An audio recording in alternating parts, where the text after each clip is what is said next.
is the Mindset Athlete Podcast, and I'm your host, James Roberts. I'm a two-time Paralympian and owner of James Robert Fitness, which is an online training, nutrition, and mindset coaching business. First of all, I'd like to thank Lauren Williams for suggesting this quote to the show. An athlete is a mindset. It's how you prepare, think, and execute. Not because of some elite status or physical stature. Anybody can be an athlete. By Chris Harth. And each week on the Mindset Athlete, we like to bring you inspirational athletes, a message, or experts talking about human optimization to teach you how to change your perception of your mindset and become 1% better. And on today's show, I've got Emma Foley. She's aka the Smiling Ninja, the creator of the Feel Good Tribe, and is in the midst of training for the Spartan ultra-based race. So welcome onto the show, Emma. Thank you. Thank you for having me here. It's awesome. So before we get started with today's episode, Emma, I would probably jump to the assumption that people would be intrigued as why you are, and I obviously already know the answer to this, but why are you aka the Smiling Ninja? Well, as you can tell, I'm naturally a very smiley person. And someone actually said, I think someone said to me yesterday, they're like, I get the whole smiley part, but why the ninja? Are you like gonna like karate chop like planks of wood and stuff? Are you a secret assassin? And I was just like, well, I don't really know where it came from. I was talking to someone like months ago and I just said, oh yeah, I'm like the Smiling Ninja. And the guy was like, I absolutely love that. So I just stuck with it and I've just kept it ever since. So hence the Smiling Ninja. Just need a suit now. And then obviously that's probably transpired to then go on to, for you creating your Facebook group, the Feel Good Tribe. Yeah. Yeah. So I created that in, I think it was about just after the first week of January. I created that group. Yeah. So it's been running a while now. And in terms of the things that you talk about, I don't think of the words, within that group Unsafe Place, is it to look to be upbeat, positive, and be somewhat of an uplifting environment? Yeah, so that's why I created it, because I'm very, very much a people person. I like radiate towards sort of helping people or raising people. What's that saying? It's something like we rise by raising others or something. And I created it because I love the whole community spirit. And I thought, well, I would like to offer that and connect people while, you know, sort of encouraging, motivating, that sort of like support network as well. So obviously I love to encourage positivity, but I also want to feel that I'm very approachable and someone can come to me as well. So, yeah.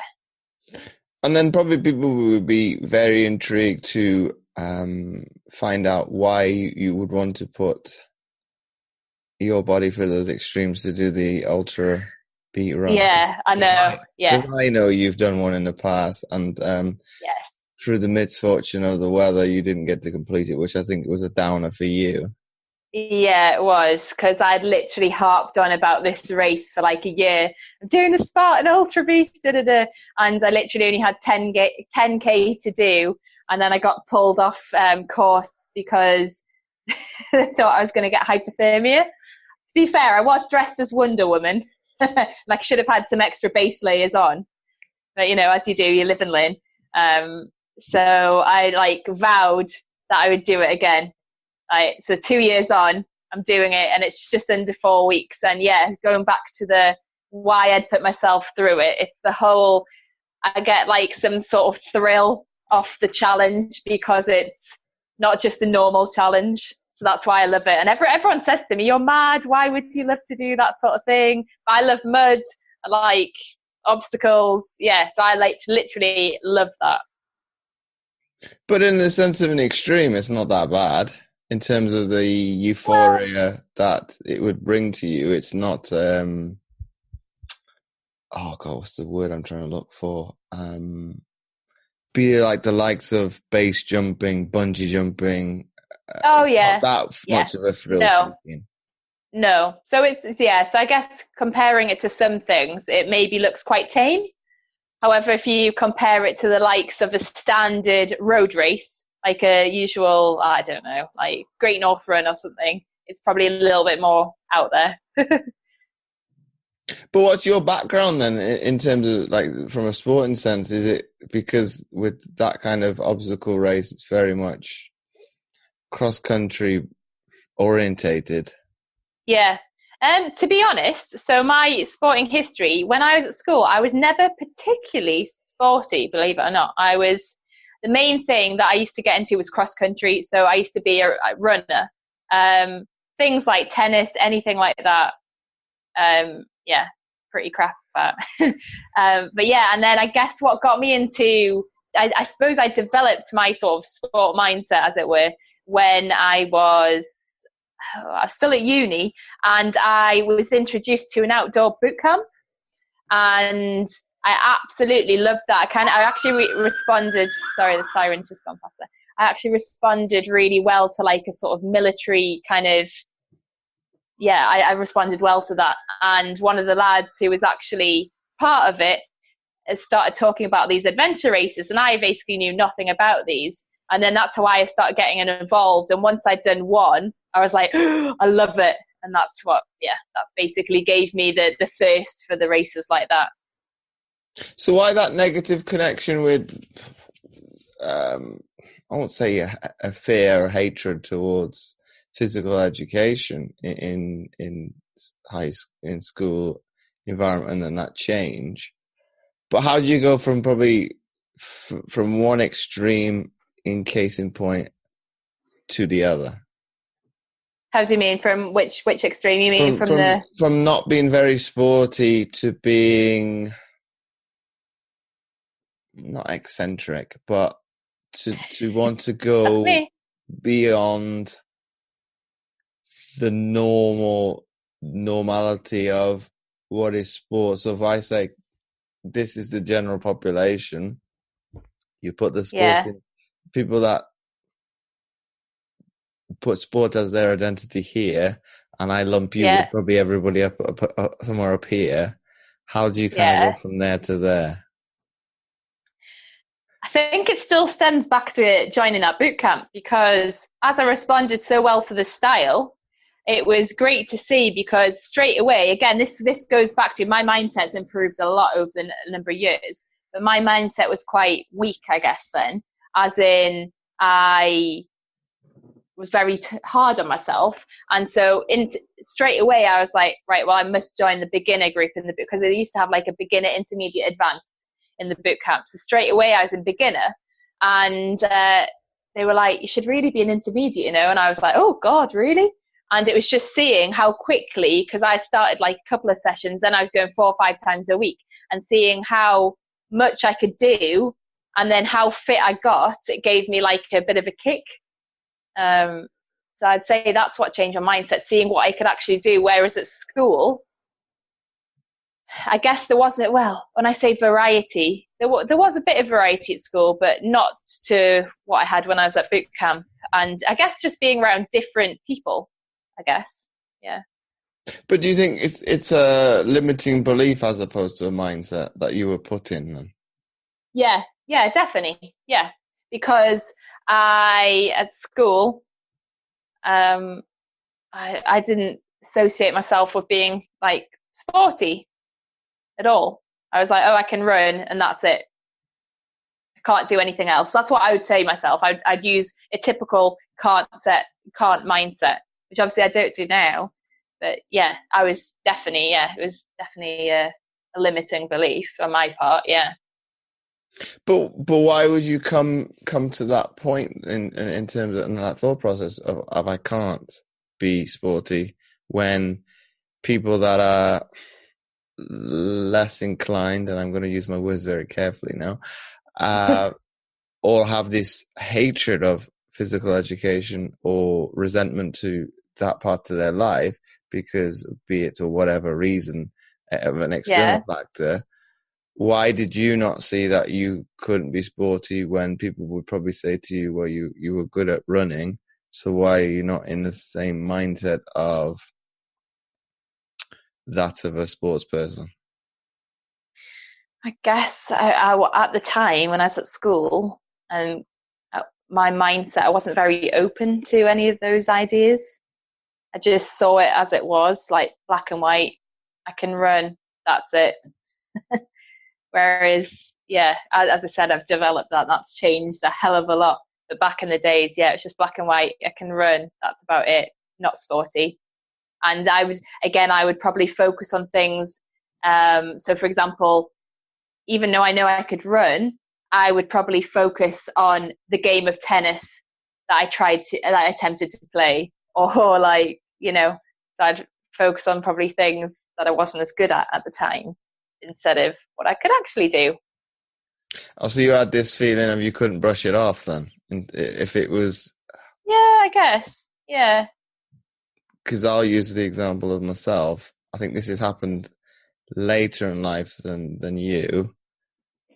And it's probably because I've not I don't necessarily lived up to my own expectations, but I didn't think it would be so difficult. And generally, sports have been, I won't say a walk in the park, but to be making national teams, it hasn't been as easy, as difficult, should I say, as they should be. But that still comes down to talent and work rate. Whereas maybe with this one, I thought, well, I've been there and I've done it. It should be the same. But I think what I may have not thought of, I'm being open-minded like you were talking about, I was getting older, so things are not going to come easier. Yeah, got you. Yeah, definitely. But obviously, Emma, from you talking about your exploits with your running, you come from an area that is very rooted in athletics. So why have that negative belief system built in place? Because be it and the names are eluding me, which is kind of frustrating because I grew up because of my mother being heavily liking athletics. The names should be stuck in my consciousness, but I can't think of them right now within British athletics. But you have a strong history for where you live in the northeast of obviously long distance running. So you not having that connection to I can't be an athlete surprises me. Yeah, well, as I said, that was back then. Obviously, my mindset's changed quite a lot. Yeah, I can't actually pinpoint why I was stuck in that belief system back when I was at school. But definitely was. And it's potentially as well, I don't know if it comes from my parents, when not really sporty, I guess. I don't know if that potentially had a slight connection. Especially my dad. My dad used to tell me stories. They used to get mum to write letter to get him out of PE and stuff at school. Yeah, no, I wasn't like that. But yeah.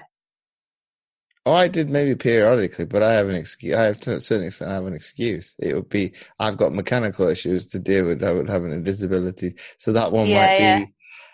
I might use it as a certain extent a decoy because maybe I can't be bothered for that whatever particular reason that might have been on that day. It's like, well, I'll use this as the scapegoat, but generally the teachers will accept that because it's like, well, I need that to function for everything else. Whereas maybe everybody else, and I have worked in education, so you do see this as like, well, okay, we'll let you have a pass this week, but if it's like an ongoing process, it's more towards probably a deeper issue of that you were talking about, be it there's no not physical attachment, be a family orientation towards be it exercise on that nature. So you're going to kind of through probably nurture, you're going to kind of gradually gravitate towards that because that's everything you know. So I think in terms of that actual mindset being deep rooted, I think people need to probably test that at times and look to see, well, you are your own identity, your own person. Yeah. Mm-hmm. You don't necessarily have to, and I did a post about this weeks ago in terms of like belief. You don't always have to agree with, be it friends, family members, No. and you can kind of plot your own way. Okay, they have your best intentions at heart, but you need to do what's best for you. Be it Yeah. they say go left, you may want to go right, and you need to be willing to take those consequences. And I think when you're younger, and this is where probably mental attitude comes into the fore. You will be in a place of making those right decisions for you. Obviously, when you like you were talking about, when you're in a better place mentally, you're going to say, well, I'm going to hear you out because that's the best thing you need to do. But I'm thinking, well, I like what you're saying overall in the grand scheme of things, but not at this particular moment. And I'm going to go this way and see where it turns out. Yeah. Yeah. But it's a difficult one because of when you are on that spectrum of, we'll call it mental fortitude to a certain extent. If you are a little bit inclined like you were when you were in your teens, Mm-hmm. you're probably going to be more in agreement with that individual, even though you probably feel deep down you don't really believe in what you're doing. And that's probably where most people are in day-to-day life. You're doing something to survive. You'll hear the story of people hating their jobs. Well, athletes generally won't hear them say it because it's deep-rooted in passion. I've got into it because I love it. The case in point with you, with probably your area more specifically, deep-rooted love of his football team, and for the Americans of his soccer team. So Newcastle United, it's I think it was it's part of their identity. It's deep-rooted around the football club. So it is that sense of building upon what we were talking about with your tribe. Sport is very tribal. It probably brings both the good and the bad in an individual. Yeah. But in terms of coming back to you, Emma, more specifically, what do you think is, other than the boot camp per se at university, what has kind of steered you in that direction of more, should I say, positivity with your mindset? More positivity in my mindset. Well, I've always been like a positive person. I guess it's I suppose, as I said, I used to be really, really hard on myself, and it's probably developed even more, especially over the last couple of years when I started to get into personal development and doing different things and just having more awareness, basically, and being kind to myself. And so I'd say I've always been positive. I've just found different avenues to explore. But for you more specifically, why? Because everybody's going to differ as to why they're harsh on themselves. What is that for you was kind of that catalyst? What was that trigger moment that kind of made you critical of yourself? One thing which I used to find really challenging was that, because I'm a very smiley, positive person, I used to think it was a failing if I had an off day, like and I say, oh, but everyone knows me as like the smiley one or whatever. So whenever I didn't, or I felt sad, then I would think it was a failing. So then I'd beat myself up about that. Whereas now, like, we're all like completely human, and every single person goes through challenges. And now I've totally changed the way I go about it. So I'll allow myself to feel it, process it, and then know that the next day is sort of another day kind of thing. But why do you think that people are way inclined in their thought process of thinking to a certain extent like a robot? I need to act like this in this certain fashion, this certain way to get this certain response.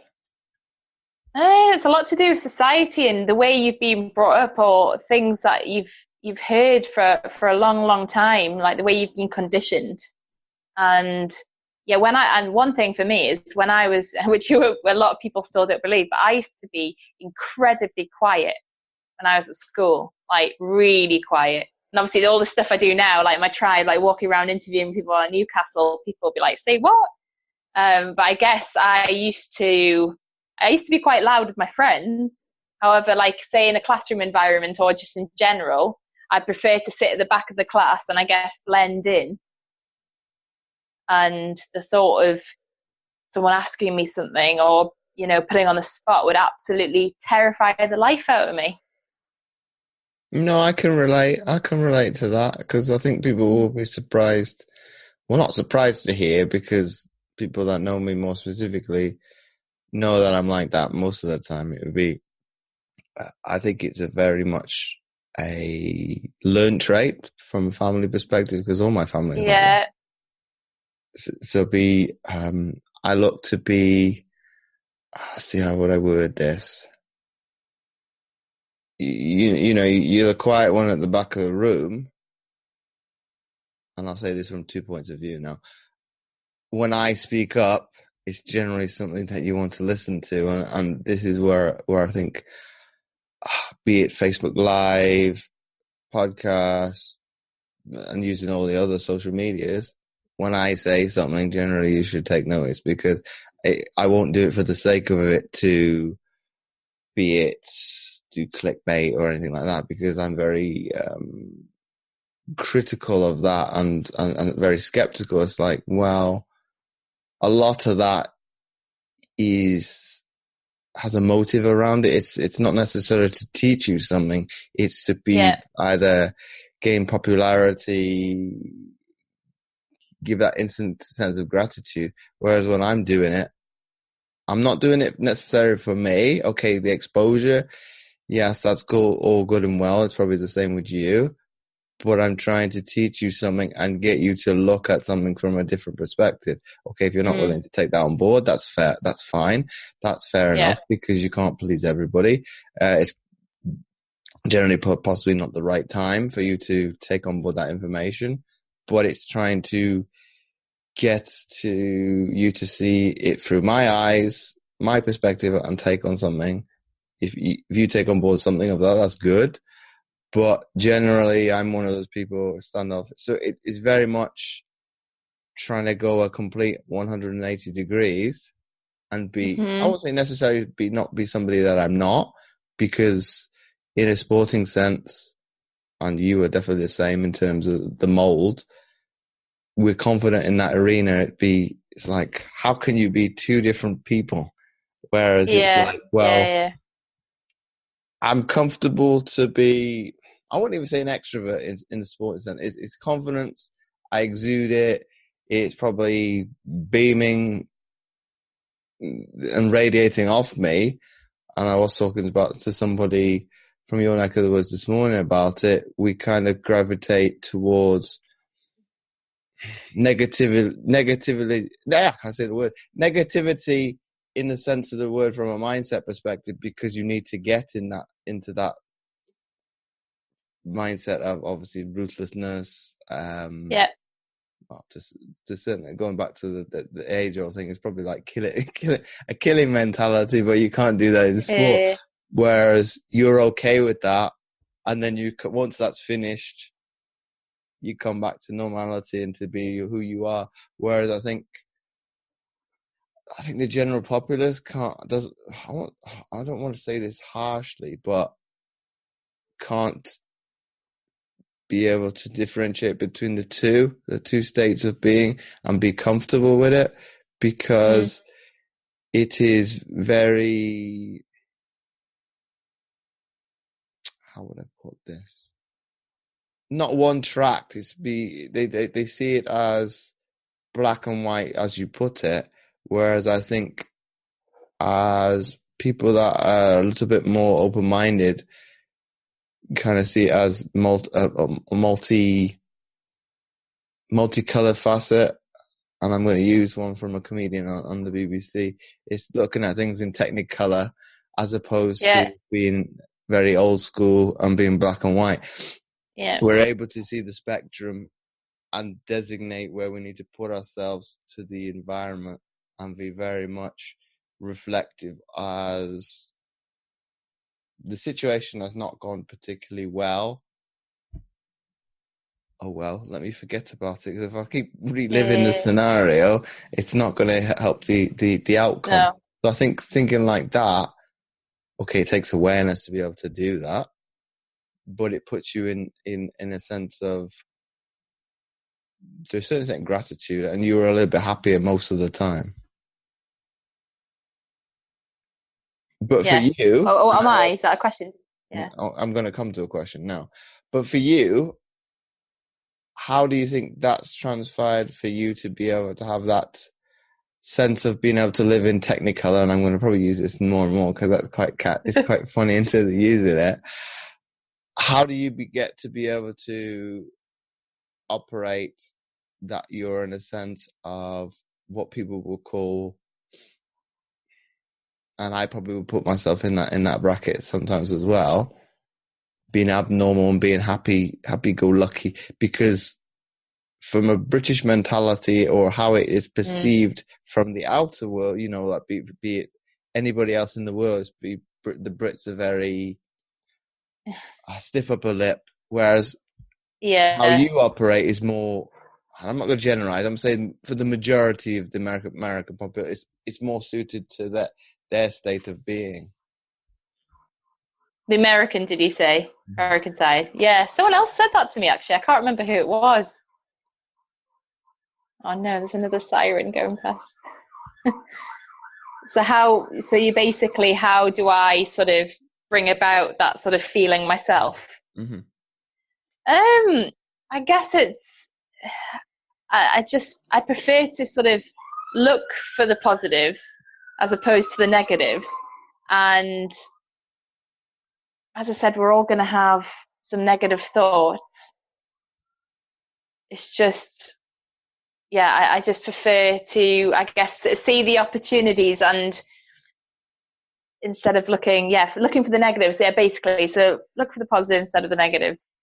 Didn't know where I was going with that.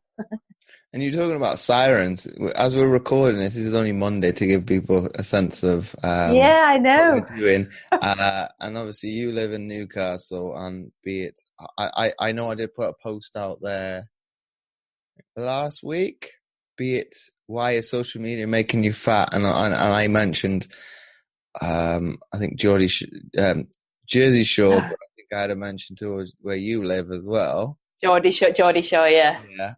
So we're thinking, I'm assuming some of those maybe are ambulances and police, not just. So you're thinking, it's not the weekend yet. Why is it so light? Yeah, I know. Maybe it's been a long weekend. Who knows? Yeah, God, you know what? I've only watched I haven't even watched a full episode of Geordie Shore. I think everyone in Newcastle, a lot of people think, oh, you like the people from Geordie Shore. So, yeah. Yeah, but I think when I first met you, I'm thinking, you're not from Newcastle. Everyone says that as well.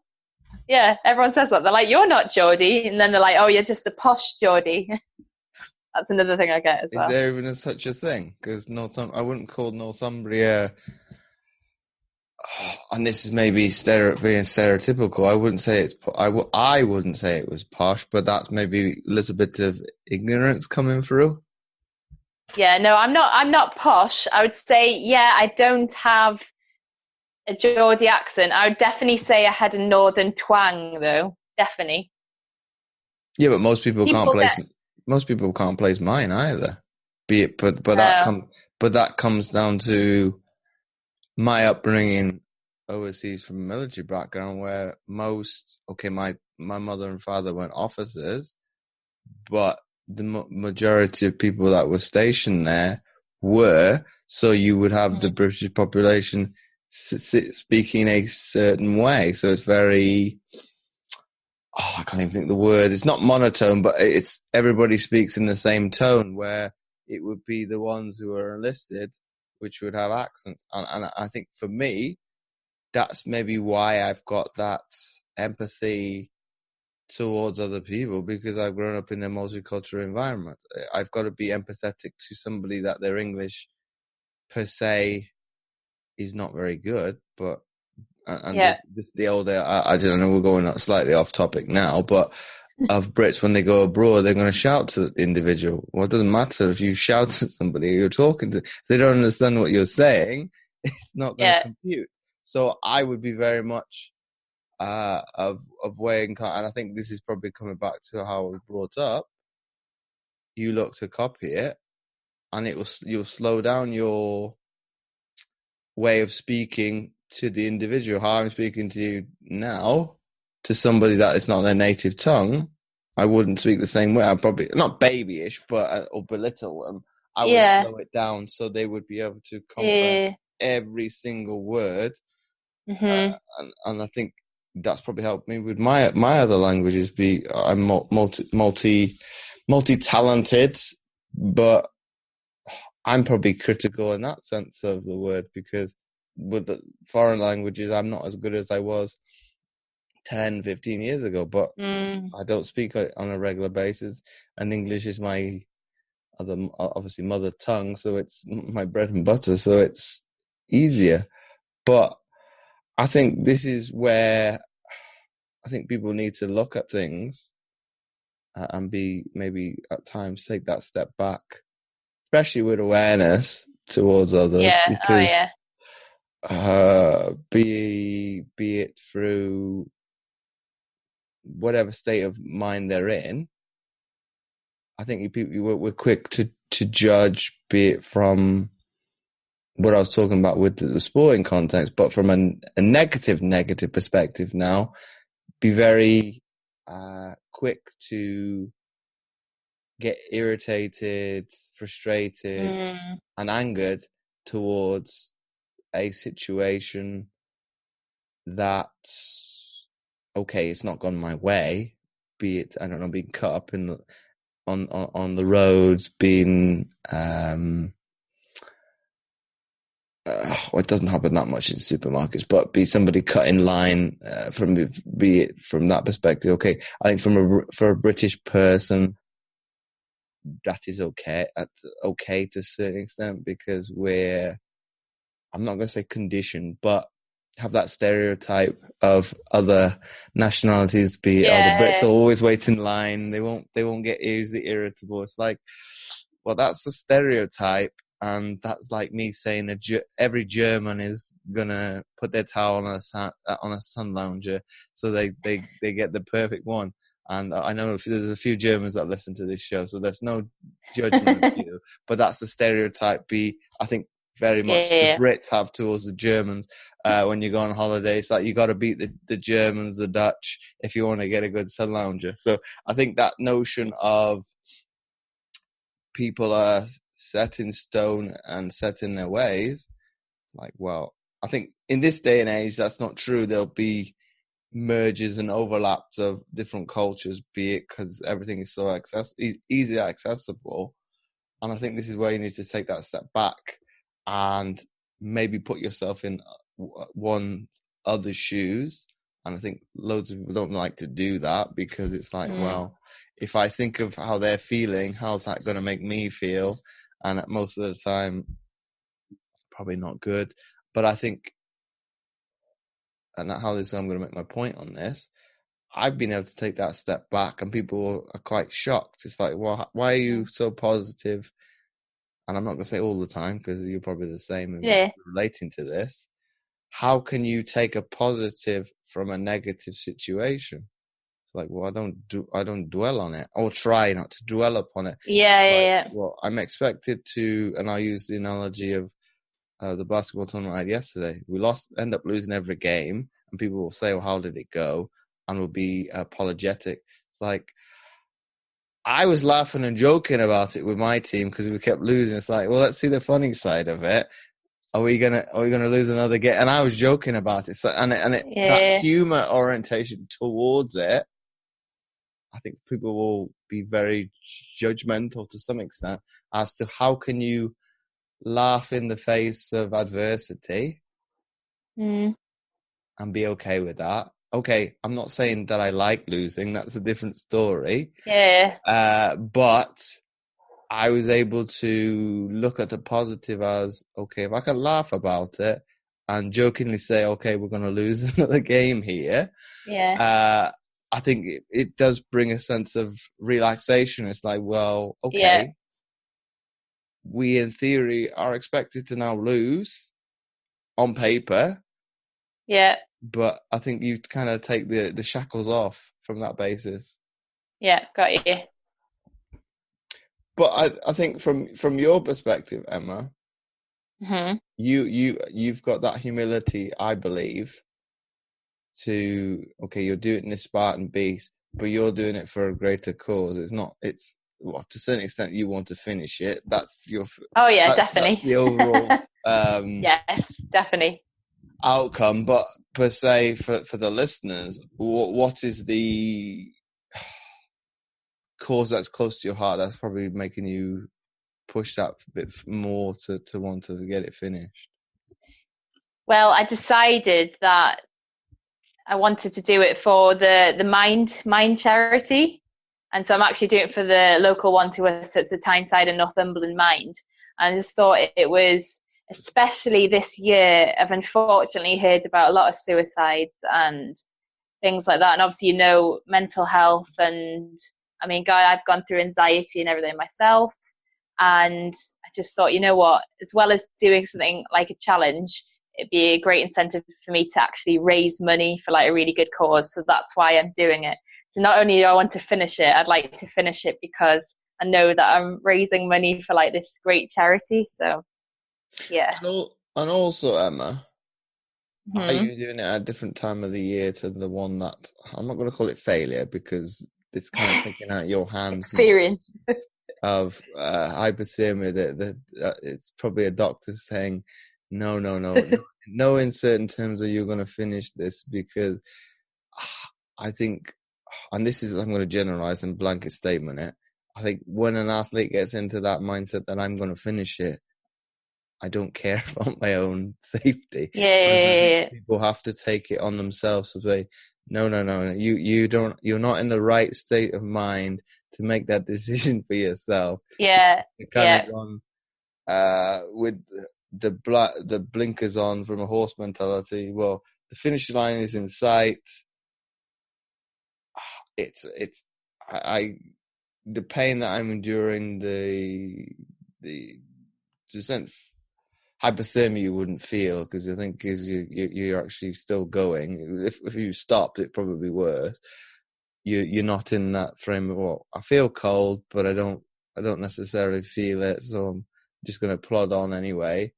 And I think you just envision the finish line. Whereas I think it's the same case with me. With I wasn't concussed, but I got a knock to the head, and I was adamant I was going to continue. But the referee, Right. Okay. in the wheelchair rugby league said, no, I'm going to take that decision. You're going off in this. It's non-negotiable.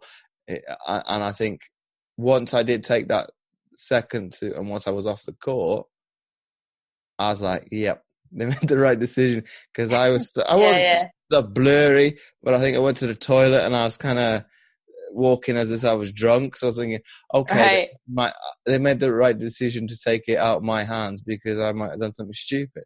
So I think when that is in case in point, I think it does necessarily take somebody to step in and say, no, Emma, no, James, this is not the right decision.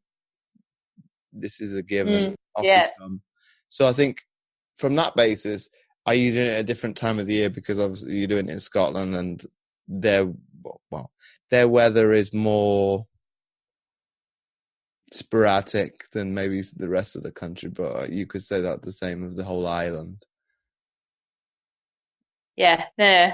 Well, yeah, because when I did it in 2017, it was in July. So you think associate July with like a summer month, but in Scotland, it was like vertical rain, and it was actually pretty miserable conditions. I'm doing it obviously in September, so it will be a little bit colder. And you never know in Scotland, see what the weather's like on the day. When you said to me vertical rain, I was assuming, I don't know, February, March. Obviously not earlier than that because it probably would No, cover it's the sun. July. Yeah, Okay, July, believe it or not. that's unseasonable then.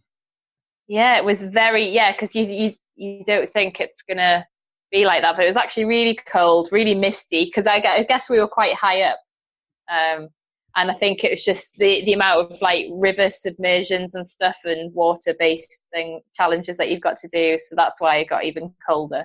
Yeah, but the other alternative for you then, Em, if we go from that perspective and we go look at last year, you could have had to have done with God, what was the temperature like this time last year? Okay, July wasn't that hot, but be it August was the hottest it's ever been. So that could be the Yeah, other of obviously dealing with heat stroke. yeah. So yeah, we'll see. See what the day has in store. Who knows?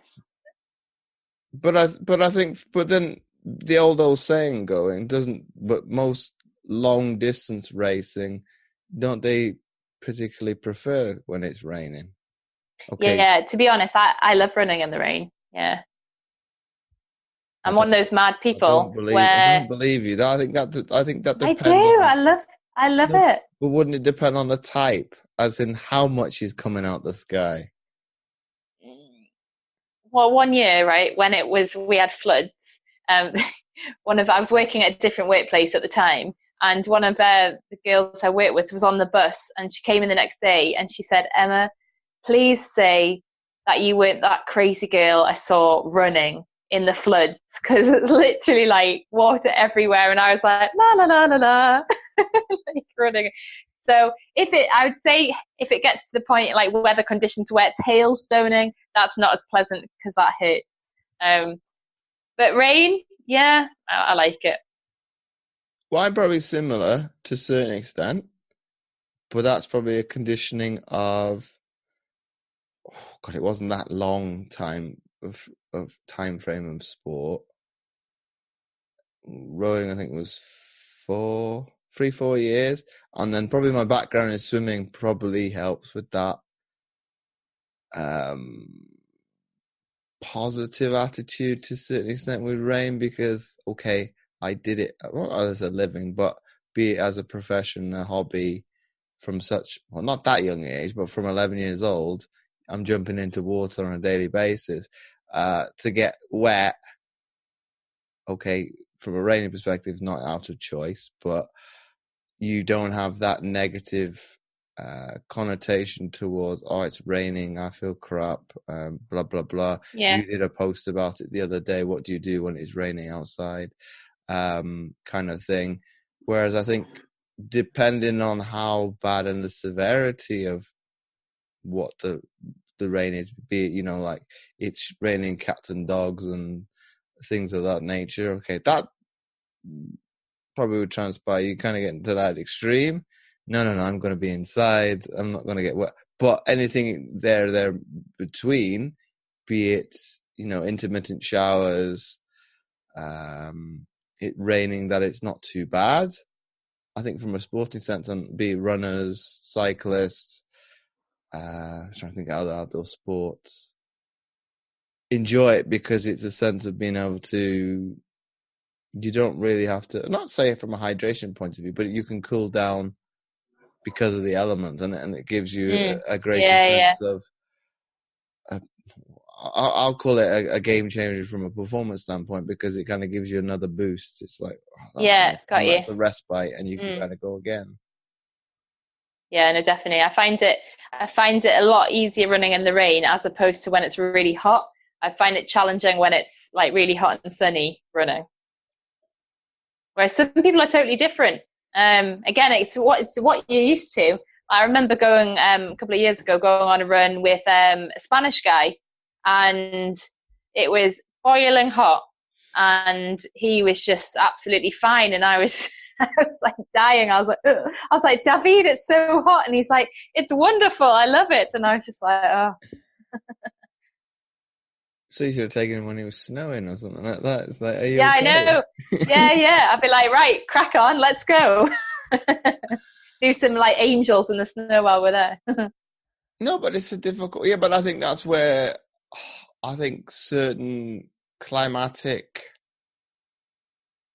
I call them phenomena to a certain extent, play an advantage to certain people because Hmm. your environment is a very good one. That's probably why, well, most athletes, British, I'm going to say specifically for the example, will train abroad. Yeah, yeah. To negate, well, not our intermittent weather, but be it the patterns of normality, to be able to get good chunks of training under I can't think of the word, training under, mine's completely blank, but trying to get that strong base load and that bottom of the pyramid done, and the weather not be a factor. So be it, dependent on the sport, be Southern Europe in the winter, the Southern Hemisphere, if obviously the money's there. I'm talking probably professional standpoint now. They'll do it because there's marginal gains to be made. And I think, me thinking back on reflection, why was I so happy? And I'm not going to say all the time in my athletic career, because that'd be false. Would be those momentary stopgaps, those breaks, be it, I don't know. The one that springs to mind, I wasn't particularly having a pleasant time at university. That was a respite. I was fortunate to be able to take, how long was it? About almost 2 weeks out of my study, and be able to refresh and go again. No other not every student has that capability to be able to do that. They've kind of got to plod through it. I can go, okay, we'll put this on hold. Yeah. I'll come back to I had to obviously do a coursework or whatever while I was away, but I can have that reprieve of, that's not going particularly right. Let's put a knife right through it. That's done. Yeah. Let's move on to where you're, I'm not going to say happy, but happier. And you are probably closer to being yourself. It's be happy-go-lucky, because I'm not saying I'm the life of the party, but I've always been that way inclined to be, I'm not going to say joking, but be it, if I laugh, everybody will probably join in, because it's one of those kind of infectious. Yeah. Oh yeah, no. That's another thing that I'm big on, is that you have the right balance in life, and obviously some serious aspects to it, but then yeah, as you said when you were joking about your game, just like losing, just like being able to, not taking life too seriously, just having the right balance, I guess, and just enjoying it, have a laugh, like yeah. Oh no, I like to rub it in as well. When I think one of the games we were expected to lose, and we started winning, and the other player on the other team started getting annoyed. It's like, yeah, this is hilarious. So I'm going to rub it in even more. and okay, they end up winning, but it's like, okay, I've kind of in that mindset of, and this is probably where I thrive when I'm kind of in that mindset, and I think it horrifies people close to me, is how can you think like that you're going to lose and be okay with it? And I think we've probably come to the finite identity of that, is because I can be comfortable with that. Mm-hmm. And I kind of thrive under that. I wouldn't even call it pressure. It would be, everything's been lifted off, and let me just enjoy the experience of kind of, okay, that's at a lower level, but I would I won't use that word. I'll utilize the same kind of thought process even when I was at the elite stage. It'd be, I'm comfortable with what I'm saying. I'm not taking any negatives from the meaning. That's probably not using the right wording. I could probably word it better, but it has no negative belief behind it. I think the form says that as well. but I'm still going to throw that to one side and still compete and see what happens. It's not me. I'm not rolling over and giving up completely.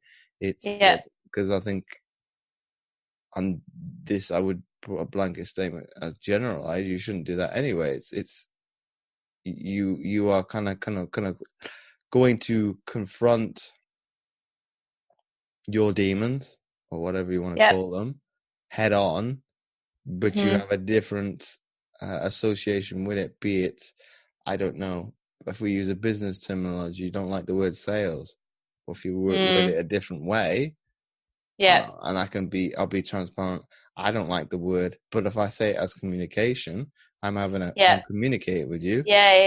I'm okay with communicating because, well, it's the normal thing to do between two individuals.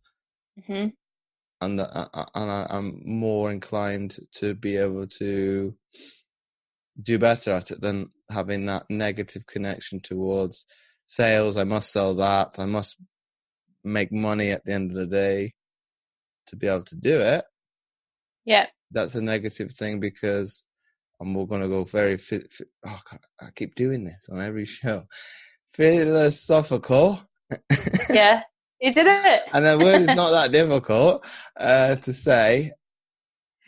I think if we have that materialistic approach to things, we generally don't want to, we're doing it for the wrong reasons. Whereas I think maybe this is where the general populace have that disconnect with, be it, well, why do you want to get to those heights of sport? Why do you want to do, per se, what you're doing to your body?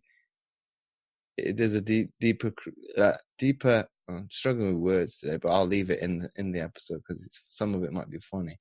Doing it as in there's a deeper why. I'm not doing it for a new car and big house, blah blah blah, and the new yachts, which I think is the new thing towards selling people, because it's like, well, if I can entice you into you wanting this, you're gonna want to. I don't want to use this word, but better yourself or better the position you're in.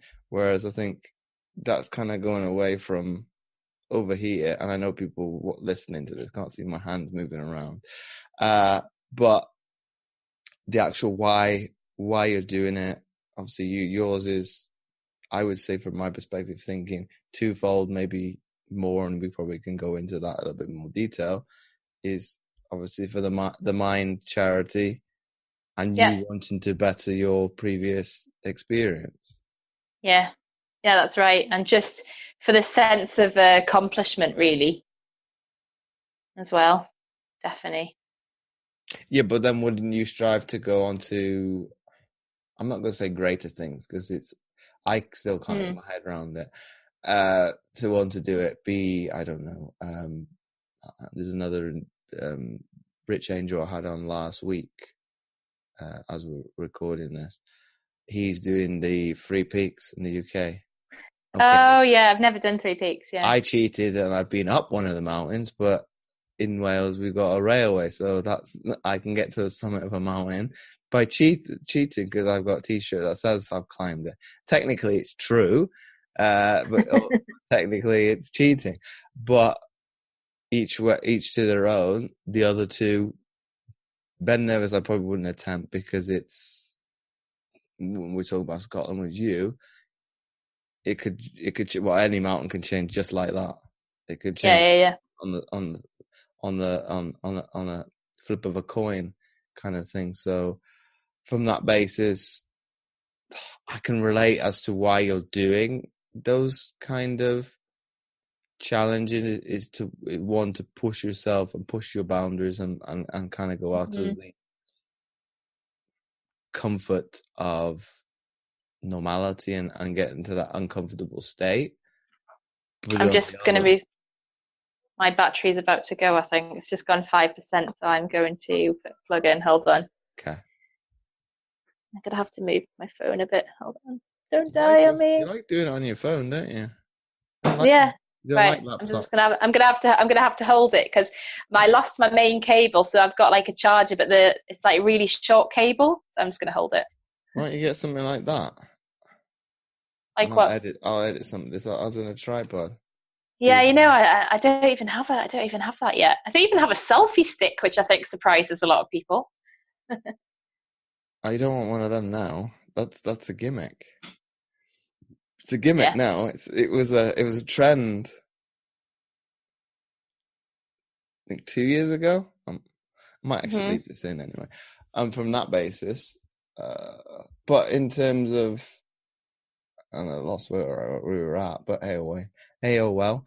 In terms of that kind of thought process, I think I've got it now. In terms of that thought process, be it, and this is the connection towards your why, is obviously it's not strong enough, because I was asked to do, when would it have been? About a few months ago, be October time last year. My phone's ringing. Do you want me to Can pause you hear it? the phone ringing? Do you want me to pause it? Yeah, can you? Yeah. And I think this is why with your why, when it's not built on your actual core beliefs, this is I think where people struggle, because it's like, well, I'm following a precursor of what somebody's telling me to be. And coming back to what you used as an example, I was asked should I say, to do the challenge of climbing Mount Kilimanjaro for a charity. And at the time, I did like the challenge because it was in a headspace of, okay, I was coming through my own bouts with mental health. And it was, okay, let me take a scenario that is alien, adverse, very outside the box for me right now, and could level to the exploit of my past life in sport. And I'm thinking, well, okay, that's going to be somewhere near and thereabouts, close enough, or maybe actually surpass it. Yeah, okay, let's take up the challenge. I think I slowly, I won't say as I got better, but as I think I got onto that spectrum of probably towards more and more back to who I was, and being comfortable with that, being more positive, thinking, not doubts that crept in, but you think of the what ifs. It's like, well, you've got this could go wrong, this could go wrong. Okay, I had a full-time job at the time. I probably thought of all the things that I needed to do, and I think a lot of people will sign up. Yes, a challenge is for charity, but they're not thinking about all the process in between. The training aspect, what conditioning I need. Okay. Yeah. I'm probably helped by the job I do day to day as a personal trainer, because it's like, well, I need to be in a certain level of conditioning to be at normal functionality. Okay, that's probably ramped up, I'm not going to say twice as much, but up a little bit with having a disability, so function day to day with that. So you're taking up from what is, okay, I don't live on relatively flat surfaces where I live in North Wales, so that's probably a help. So I'm going to have to go up hills periodically just to come up my high street. So I think maybe with people who live Southern England, things like that, where it's a little bit flat, I'm not saying everywhere's flat, and don't jump on my case now, people in the southeast. But I'm just playing to what the topography is. And I'm going to use my words loosely now and slightly carefully. You probably didn't think of everything, like the difficulty things that's going to arise. You're thinking it's a nice thing to do, it's doing it for the right reasons, but you're not taking your case in point and actually thinking of yourself. You're thinking of probably the bigger picture when you think you need to, on this occasion, think a little bit more minutely and thinking within a bubble. It's how's this going to affect me? And I think I saw that, and the organizer of that trip is a former client of mine. So I actually asked him point blank, why for his reason. His was pointing, because it's very similar to yours. There's a reason and a deep connection towards it. It's it's a not a bucket list of his, but it's something he adamantly wants to do. Whereas maybe for everybody else, it's like way down the list. For me, it's like, okay, let me maybe overcome something slightly smaller than I think. What is it? I think it's the second or third highest mountain in the world, Mount Carmel. I think so. It's like, okay, let's maybe go down the list a tad. Maybe overcome the one that's on the British Isles first. Once I accomplish that, then maybe consider doing it. But I think that's thinking more rationally, and I could see the awareness starting to come back in. You're not thinking of it. Oh, that sounds nice. It helped along the way to probably deal with mental health and probably overcome the grander scheme of anxiety and panic attacks, because I'm able to go here through a process and come out the other side, and by all means not completely over it, but you're able to showcase to somebody else how to do it, as opposed to, well, why don't you try this? Why don't you try that? That's me telling you, okay, this is what I did instead. Yep. And you utilize what you want to. And you go and I use a library analogy. You go pick over what book, any book in the library that you want, that from my catalogue, and you implore which you think is going to work best for you. And it's having that element of trial and error, really, to overcome things. And I think maybe people look to overcomplicate everything, be it fitness, massively, nutrition. Probably the very big one is probably inside the head, and blow things out of proportion. I can look myself in the mirror. I'm very and hold my hand up and say I'm a good one at doing that occasionally. And so am I. But I think it's deep centered to. Who was I speaking to about it? It's genetic in terms of we're still operating thousands of years ago. We're thinking, well, why has that not evolved? That thought process to be, you've got a roof over your head, you've got accommodation.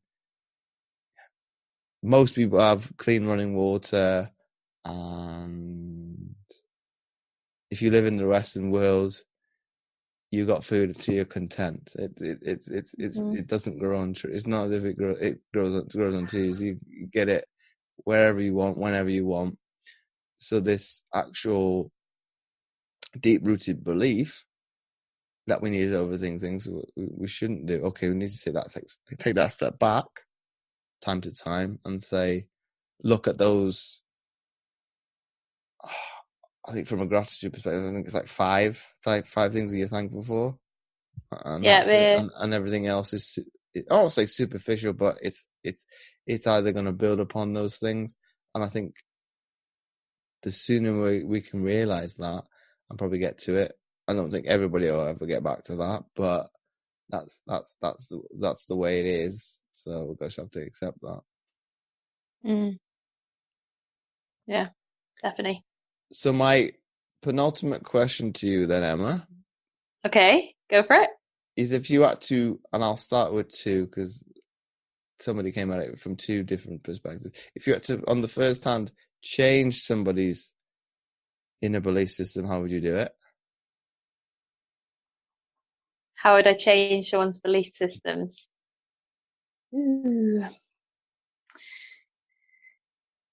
So first of all, get them, because obviously it depends on what their belief was about. So they'd have to sort of get specific in what it was. And then probably, because I actually did my NLP last, the neuro-linguistic programming.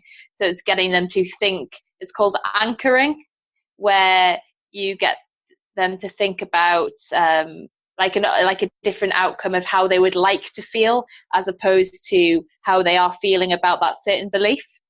And then what you do is you get them to really like get into it and visualize the outcome, how they're feeling, like using sort of colors. Some people, depends what you respond to. Some of people are very like respond to sound, to feel, to smell.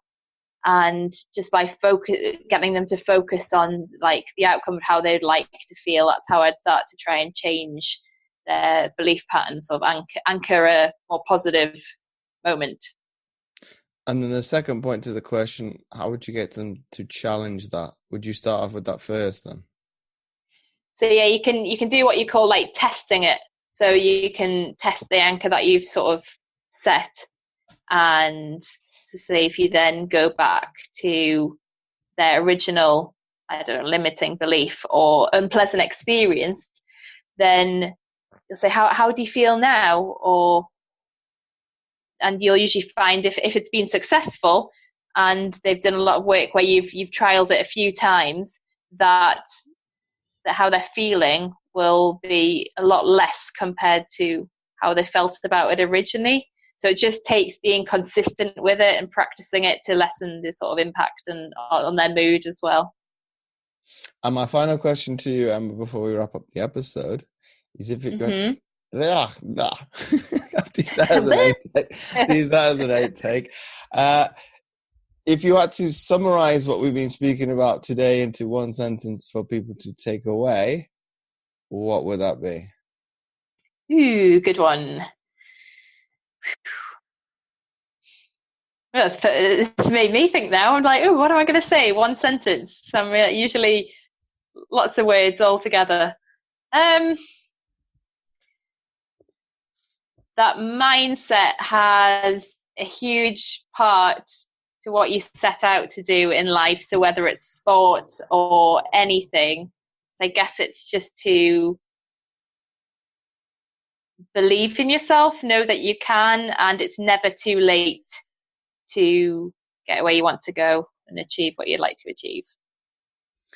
So once again, Emma, thanks again for coming on the Mindset Podcast. Mindset Athlete Podcast. Yeah, thank you very much. Pleasure. Thank you for inviting me. That's been my pleasure. If you like this episode, please do share it with your friends and do let Emma and I know what you thought of the episode by tagging us over on Instagram at Foley_adventures and at JamesORoberts11. And again, you can do the same on Twitter and Facebook.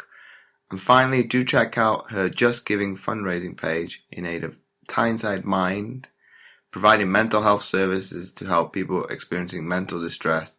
And you can donate by going to www.justgiving.com/fundraising/smilingninja.